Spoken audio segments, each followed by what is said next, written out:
এখন দেখাতে চলেছি ব্যানানা ব্রেড রেসিপি, মানে বাংলায় বলতে গেলে যেটাকে বলে কলার কেক। যখন দেখি বাসার কলাগুলো একটু কালো কালো কালার ধারণ করছে, মানে অতিরিক্ত যে পাকা কলাগুলো দিয়ে এই রুটিটা অনেক ভালো হয়। তো আজকে ৩টা ডিমের কেক বানাবো। তো এটা আমার সম্পূর্ণ নিজস্ব রেসিপি। আমি খুব বেশি প্রফেশনাল না। কিন্তু যেহেতু আউটপুটটা অনেক ভালো এসেছিল, এজন্য আপনাদের সাথে শেয়ার করতে যাচ্ছি।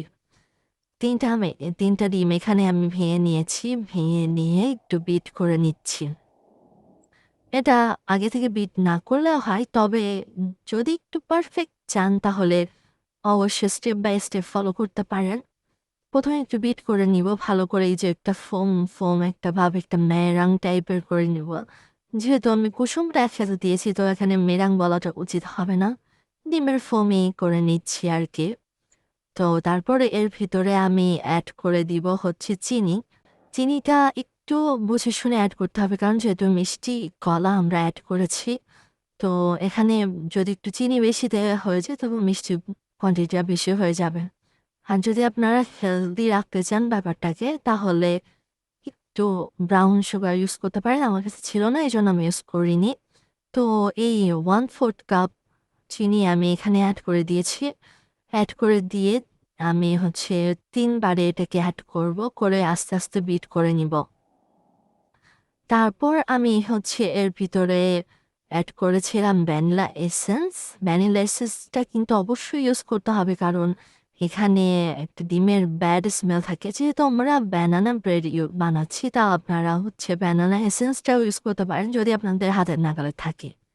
তারপর আমি 1/4 কাপ আ হচ্ছে কর্নফ্লাওয়ার দিয়ে দিচ্ছি। এখানে একটা ছাঁকনির সাহায্যে আপনারা একটু ছেঁকে দিয়ে দেওয়ার চেষ্টা করবেন, তাহলে কোনো লাম্পস থাকার যে সম্ভাবনাটা সেটা চলে যায়। তারপর আমি ওটাকে একবারে বিট করে নিচ্ছি। বারবার দেওয়ার প্রয়োজন নাই। একবারে বিট করে নিলেই হবে, ফোলার কোনো সমস্যা নাই। তারপর আমি 1/4 কাপের যে কাপটা আছে ওটার ২ কাপ ময়দা এড করে নিচ্ছি। এটাও আমি চেলে নিয়েছি সুন্দর করে। তারপরে এক, এক করে আমি ভালো করে এটাকে ব্লেন্ড করে নিব। ব্লেন্ড করে নিয়ে আপনাদের কাছে যদি হ্যান্ড ব্লেন্ডার না থাকে, তাহলে আপনারা এমনি ব্লেন্ডারে জারেও এটা করতে পারেন। তারপর সবথেকে ছোট টিস্পুনের যে মেজারমেন্ট কাপটা থাকে, ওটা দিয়ে আমি ১ চামচ বেকিং পাউডার, তারপর আমি একটা বেকিং মোল্ডের ভিতরে একটু বাটার ব্রাশ করে একটা বাটার পেপার দিয়ে দিয়েছি। তারপর আমি ব্যাটারগুলো এক সুন্দর করে পোর করে দিব। আর এর আগেই আমি আমার ওভেনটা প্রিহিটে দিয়ে রেখেছিলাম, যেটা প্রিহিট হয়েছে। তারপর আমি আমার কেকটাকে ওভেনে দিয়ে দিলাম ৩০ মিনিটের জন্য ২০০ ডিগ্রি সেন্টিগ্রেডে, উপর নিচ টেম্পারেচার দিয়ে সেট করে দিলাম। আপনারা চাইলে এটা চুলাতেও করতে পারেন। এখন আপনারা দেখতে পাচ্ছেন কেকটা কত সুন্দর ফুলেছে। শুধুমাত্র যে আস্তে, আস্তে করে যে ময়দা, কর্নফ্লাওয়ারগুলো এড করা হয়, ওইটা করলেও অনেক স্পঞ্জি হয়, বাট এটাতেও যে কেকটা একেবারে ফোলে না তা না। যেহেতু এটা একটা ব্যানানা ব্রেড, তো এটা ব্রেডের মতোই হবে। এটা স্পঞ্জ কেকের মতো কখনোই আপনারা আউটকাম পাবেন না।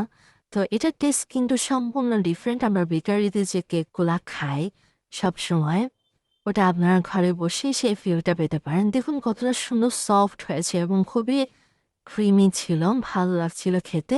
আপনারা দেখতেই পাচ্ছেন আউটকামটা। সবাইকে ধন্যবাদ। Thank you.